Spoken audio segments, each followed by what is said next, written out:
Right, so we're out here now with the bike. We're going to get this Scorpion exhaust whipped off. So undo this 10mm,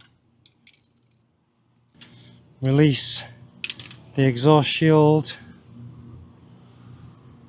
and release the main bolt.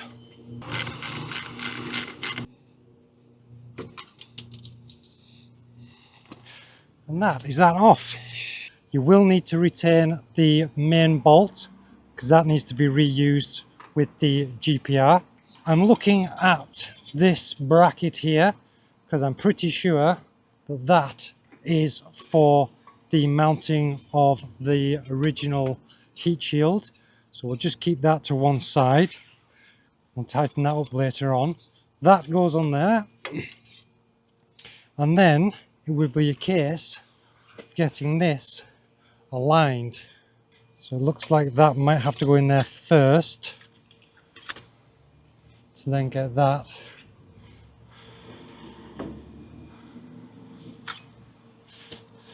I'll give them the benefit of the doubt for now.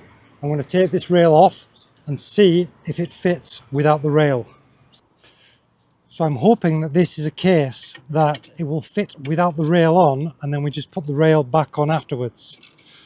So I'm just going to take this brace off the back.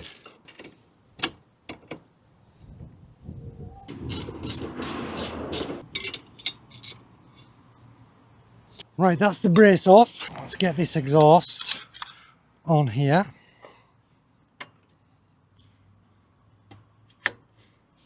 Like that. I can't believe how lucky we were with that. That's amazing. I never measured that, and that is absolutely perfectly in line. Would you, Adam and Eve it? Right, I'm going to put this in there just now temporarily. I now need to remove the paper from this, don't I? So now we know that that's lined up perfectly, because that's as far on as we can get it. We need to remove the paper. So I'm going to put some electrician's tape along there so I know exactly where this strap goes. Remove this strap and take all my tape and this paper off before sliding the strap back on. Right, I'm going to have to clean the tape residue off there. That's my own fault, but I'll get that cleaned off now. Right, we're back and we've cleaned the can up with some WD-40, get rid of all that residue, and we've left our tape marks on. So we know that this needs to go back exactly there. So if I feed that through there, like a game of operation, which I am clearly terrible at.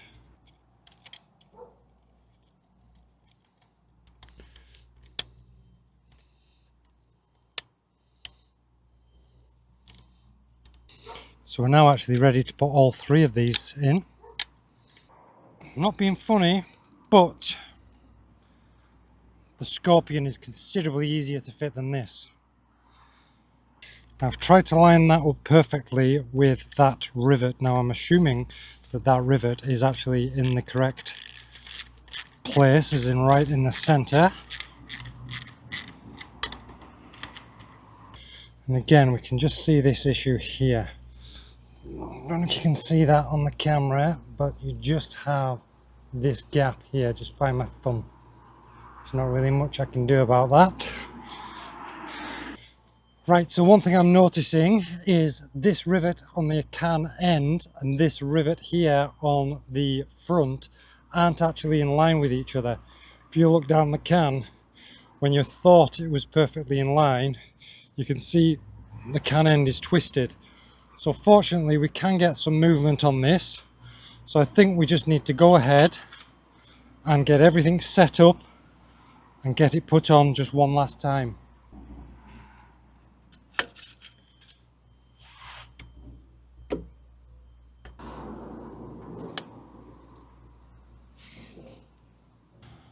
Right, we're back in. This isn't tight, it's not got the nut on the back yet. I'll just loosely put the nut on. So they are tight, those three. This is just can be moved on there. So I think what we'll do is we'll put these springs on in line with that. Now they did not take much pulling, I could do that. by hand. Normally they need a tool of some sort, but they're quite loose springs. And then we need to tighten this clamp up here, but I think maybe we should get this tightened up as high as we can out the way. The higher we do that, the more likely it is to be clear of when we put this rail back on. So I'm holding this up with my hand at the same time as trying to hold this spanner, which as you can see didn't really work. So that's pushed up as high as we can get out of the way of this rail, hopefully. So let's just see what it's like now, because that is about as high as we can get it. Now things are tightened up. To me, that looks too close.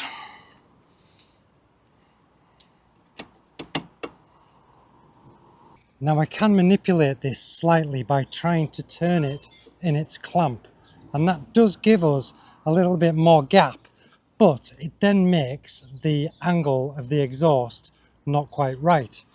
So if you want it in line with the wheel and the back end of the bike, it really needs to be like that, which is very, very close. Right, we're going to go ahead now and tighten this clamp up. There's not really much we can do about that. That moves in there because that's on a rubber mount, and this can move slightly, and that can move a little bit but not much. This is all the way home, so I think we should just start nipping this up. I'm not going to do that too much because I want to make sure I can still get to it when the exhaust bracket is on. Now one of them goes there. I'm going to splay that out over there like that to get that closer. I'm going to tighten this up where I want it. I want that there in the middle. And then I guess we just need to tighten this up.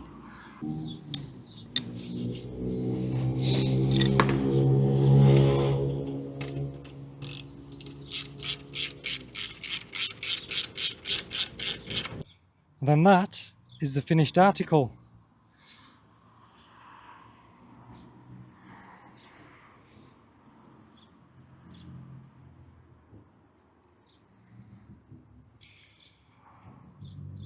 So a couple of things. Let me know in the comments if you like the look of it, like the stainless brushed effect compared to the black effect of the Scorpion. And also let me know what you think about this gap. Would you be happy with that gap there? And are you happy with the clamping arrangement of the exhaust, the heat shield and the strap?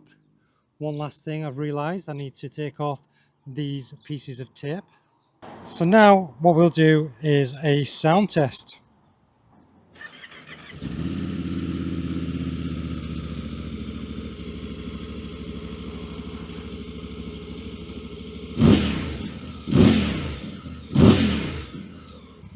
That's with the bike running now, and what you'll find is the condensation is coming out of the bottom of the exhaust. Now the original exhaust had a hole in the bottom from letting this water out, as this one seems to be leaking out of the rivets.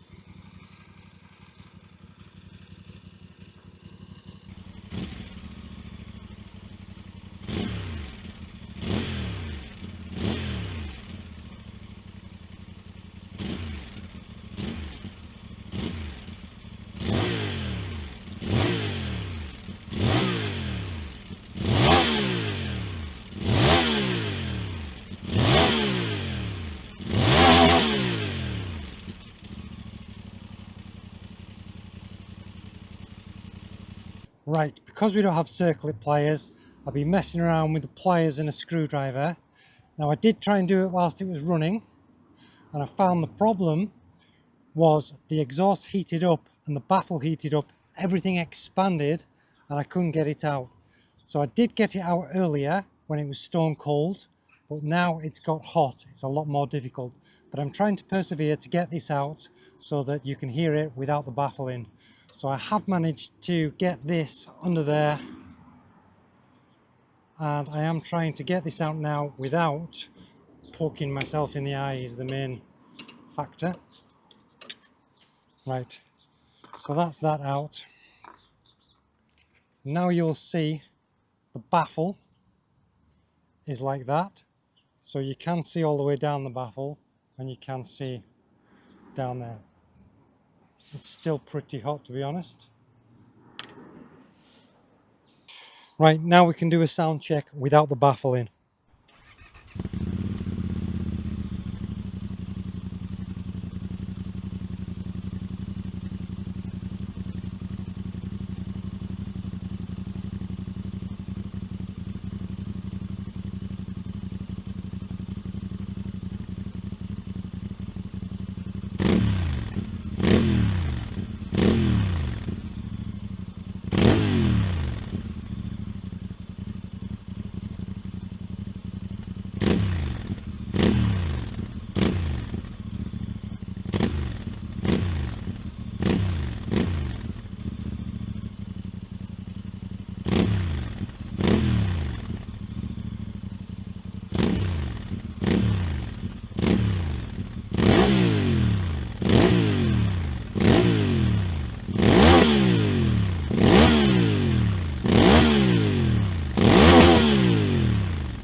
That's the bike upright and level, and as you can see, the exhaust is having to be twisted slightly to be able to clear the pannier rail. If I put the exhaust where I think it needs to be, it touches, and I think it could do with being twisted even more round than it is. So unfortunately, we have to have it twisted round to be able to get it to clear. But that's it for now. That's the GPR exhaust and the GPR Tech bash plate fitted, and we're going to call that a day for now. As ever, thanks very much for watching. If you've enjoyed that content, please consider giving us a like and subscribe, and I will see you in the next video. Bye bye.